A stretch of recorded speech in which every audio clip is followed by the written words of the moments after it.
We're in the 10 Commandments. We're coming near the end. We're at number 8 of the 10 words. And this one's very simple. You find the same language in Exodus 20, verse 15, that you find in Deuteronomy 5 and verse 19, and that is, don't steal. Don't steal. So, with a lot of these commandments, if all you do is read it at the surface level, it's very easy to check the box, not it, right? I didn't take my neighbor's goat this afternoon, so I guess I'm good. But remember, these are meant to challenge us. Think of these as like the 10 words of affirmation and confirmation that you tell yourself every morning to set the tone for how you see the world. So it is right to say that if I haven't, slept with my neighbor's wife, that I didn't commit adultery with her. That's true. And you say, well, I haven't done that lately, so I guess I haven't committed adultery. Well, not to beat you down or to make you think of yourself in terrible categories, but it is meant to say more than that. It's meant to say, are you intoxicated with the love of your spouse? Are you fully devoted to them so much that your mind and heart are unified towards the one that your soul is meant to crave? Well, no, I need to work on that. Okay, then, let that word speak to you. Same thing with all these other ones. Honor your father and your mother. Well, I haven't, tried to kill them. Well, that's good. But how about this? Have I treated them with the respect they deserve? There's a way to challenge ourselves every morning with these 10 words.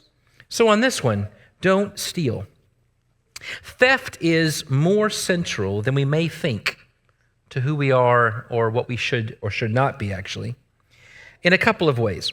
You'll notice that most of these commandments, in fact, all of these commandments, are talking about respecting personhood. The first 3 or 4 are about respecting God, who is a person. And the last ones are about loving your neighbor as yourself, respecting personhood. Think about how integral to who a person is these other ones are. So, who you're married to is really important. The two become one. So committing adultery is breaking that one. That's not respecting the personhood of the individual. It's like ripping them in half. Don't kill, clearly disrespecting their personhood. So how does don't steal speak to something that strong, like the other ones do? Well, it's because theft is a kind of murder. Jesus already gets us thinking this way in the Sermon on the Mount. Remember how he says that anger is a kind of murder? That this idea of thinking so terribly about your brother that you think of them as someone who deserves the brunt of your anger, the brunt of your feelings, makes you think of them the same way as a murderer may treat them. You're denying the fact that they're your brother. They're less than. If your anger makes you want to hate them, they might as well not even be human, is kind of the argument. Adultery is a kind of murder. It ends, in many ways, it leads to the ending of that, it ruptures that oneness, splitting somebody in half. And if you look at the order of things in these last few words, you have family, sex, power, and money. And somehow to misuse these things is to dehumanize someone. And that's because there's something about each of these that makes us who we are. I want to be thoughtful about this for a second. We were built to have and make and take care of things. Go back to Genesis 1. God makes humans in his image. In his image means a lot of things, and theologians debate what exactly that means. And every time I read a new version, I think, well, that too. There's a lot of ways in which we're in his image. But one of the things is that, like God, we create art and music, all of that, but also we bring children into the world, and we name them, we raise them, we create. And it makes sense that when God made humans, do you remember that he made everything and called it good, and the only command, as most of them, was have more, be fruitful, let the earth bring forth more after its kind. But with humans, he says, I want you to manage. I want you to take care of. I want you to supervise, right? Have dominion over. In other words, I want you to act towards the world the way I have acted towards the world. We were made to have and care for things. The command in Genesis 2 is to till and keep the soil. Another way of saying that is to serve. We're called and made to have and take care of things. So to be robbed feels very much like being violated. I won't ask for a show of hands, but have you ever been robbed?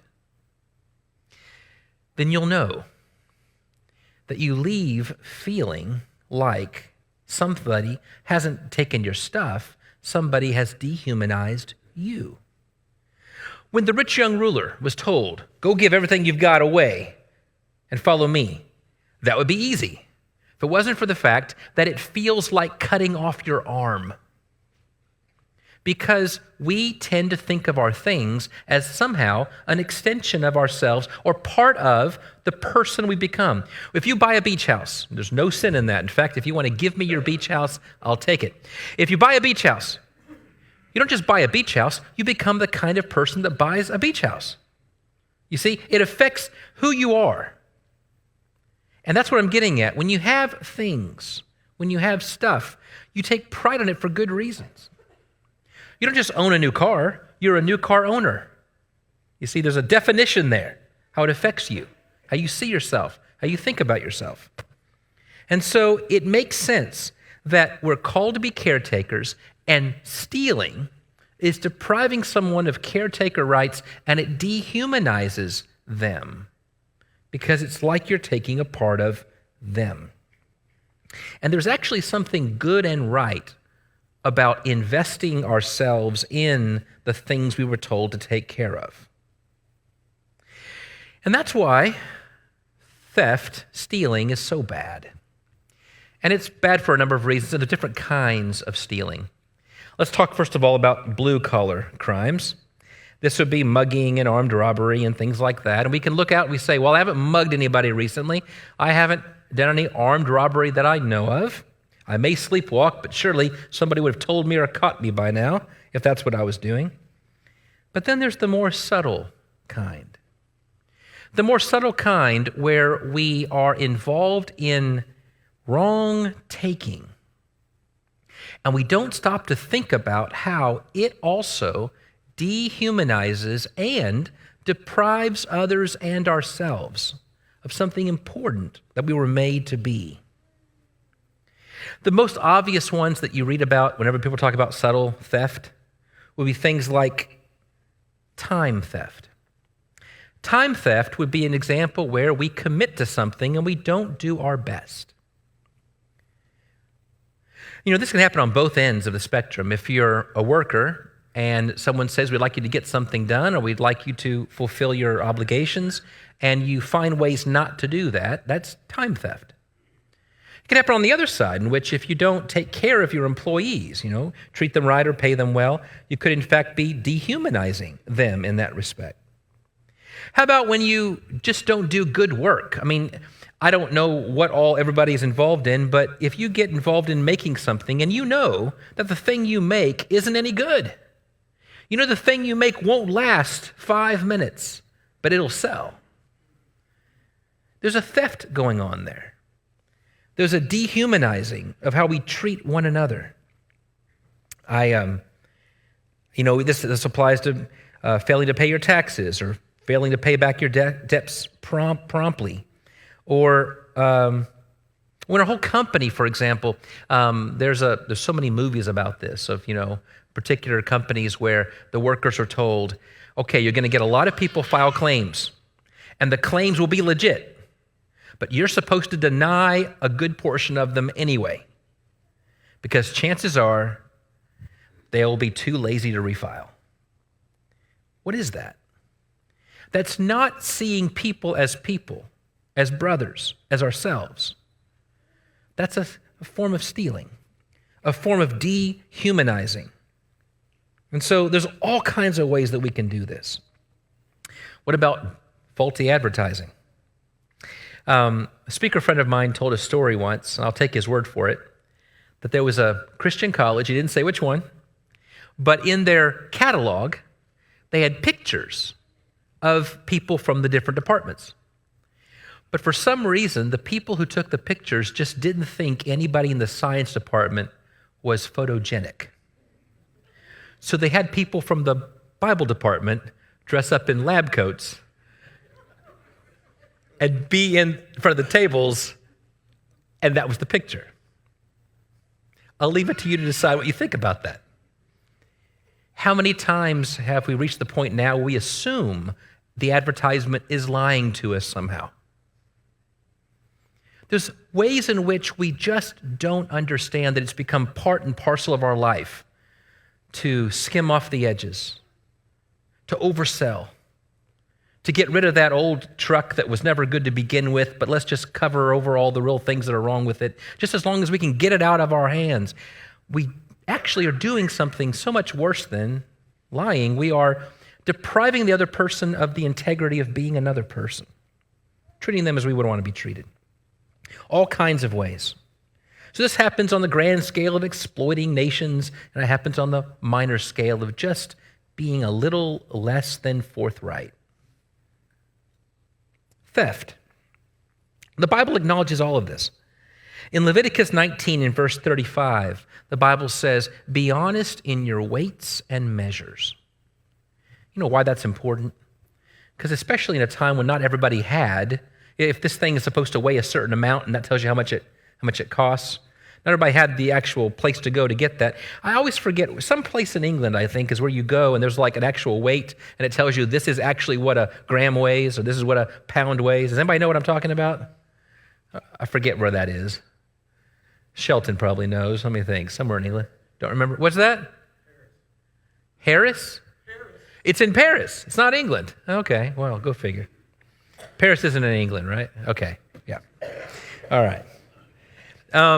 Yeah, you go there, and this is the actual measure. Well, in the old times, you could very easily just shave off a little bit. A shekel is supposed to weigh a certain amount, and that means it costs that amount. But you just shave off a little bit, somebody wouldn't know the difference. Honesty in weights and measures is very important to God. He says in Exodus 22, look at starting in verse 7, "Protect your friends' things." When they go on vacation, they say, "Will you watch my stuff for me?" There's actually a law about that. If your friend goes on vacation and says, "Watch my stuff for me," you're supposed to watch their stuff as if it was your own. That's interesting. Go down to verse 14. "If you damage property, you're supposed to make restitution for it. If you find an animal wandering, you're supposed to either return it to its owner or take care of it until the owner is found." Get this. In Exodus 23, even if your enemy's animal shows up on your doorstep, you're supposed to do the same thing. If your enemy's stuff gets left behind, you're supposed to think through how to handle this well. In other words, you can't say, "Who cares? I'll think about how to treat my neighbor, but I'm going to trash their stuff." Can't do that. And God even shows us this connection of stuff or things being connected to a person when God himself sets apart holy things for himself, consecrates holy things, and even has holy spaces and places, as if these things or these places represent in some way God to you. So here's the biblical challenge. I recognize that money by itself is a neutral thing. The Bible doesn't say the money is the root of all evil. It says what? Love of money is the root of all evil. Okay. And we know that money has been used to do wonderful things. I always love telling this story. A couple years back, it was a McDonald's Monopoly game. Where you get the little pieces on the Coke, and so if you get Boardwalk and Park Place, you win $1 million. Some orphanage, the lady who runs it walks out her front door, and there's an envelope with Boardwalk and Park Place. Somebody won $1 million and gave it away unannounced. Money can be a real blessing to people. We know that. There are buildings at Harding with people's names on it because someone said, I want to see good work done here. Here's a fortune. Use it for good. What a blessing. But we need to be challenged to recognize things that aren't immediately recognizable. The Bible says there's a lot of things that are bad, but rarely will it say, now, you need to really be on the lookout for this. When the Bible says really be on the lookout for this, it's because it's an obvious thing. It's a thing that's not so obvious to us. And in Luke chapter 12, Jesus says, watch out. Be on the lookout for every kind of greed. A couple of things. First, you need to be looking out for it. Second, there's different kinds of it. This is why we can fall into the trap of shaving off the edges in our lives and being dishonest and not treating people with respect. Be on the lookout for every kind of greed. You know why? Because you know when you're committing adultery. Because you know when you've killed somebody.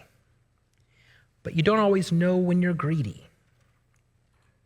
Greed, by definition, is usually what somebody who has a little bit more than I do is struggling with. It tends to be what we think about.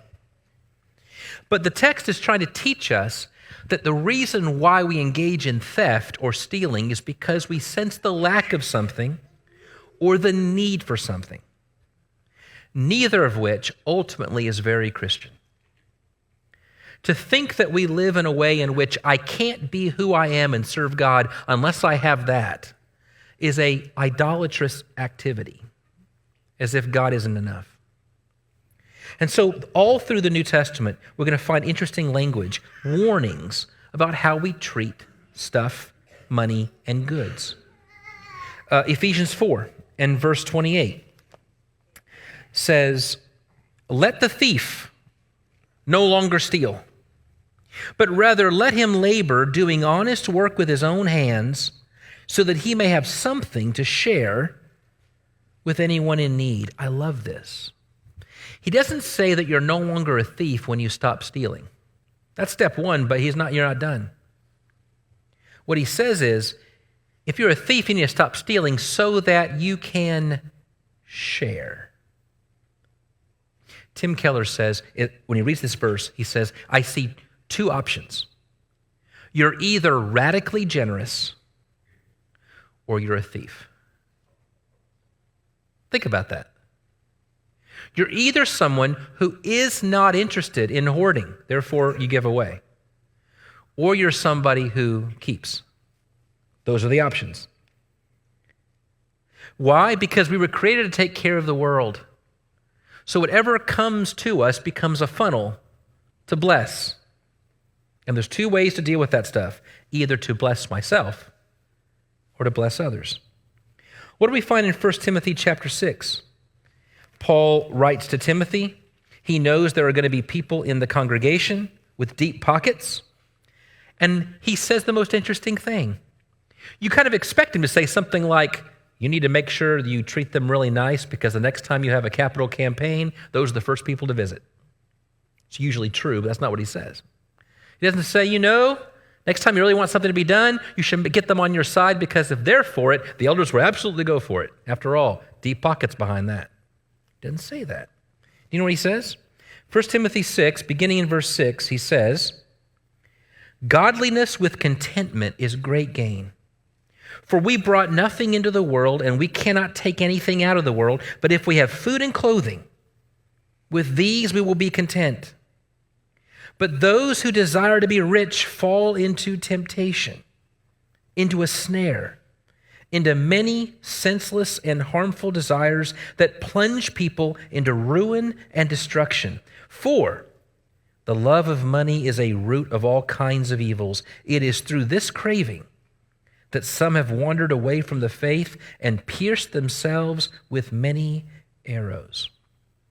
It's almost as if he says, if you find people who have a lot of money, pat them on the back and say, we'll get through this together.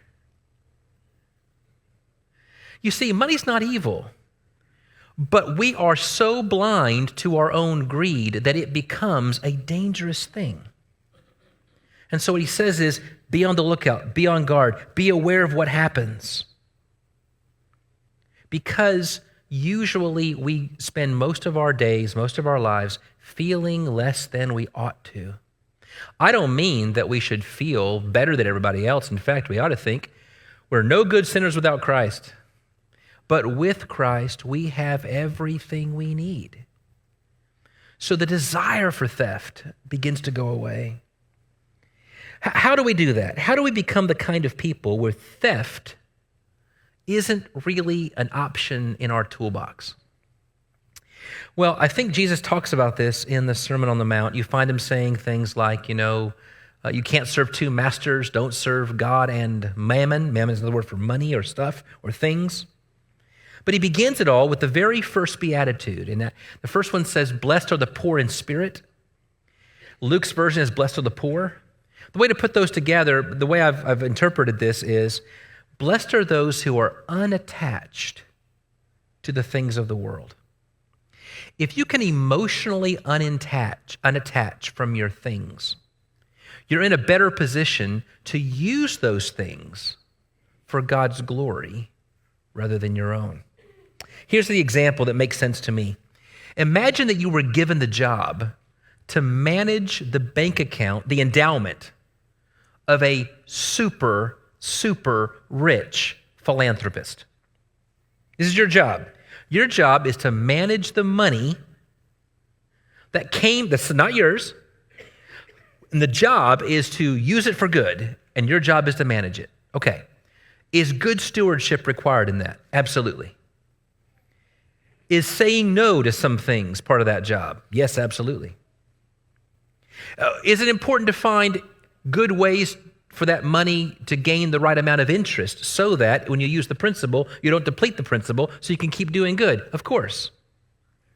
But it's amazing how psychologically things change when you realize two things. Number one, the goal of this money is to bless people, and it's not mine.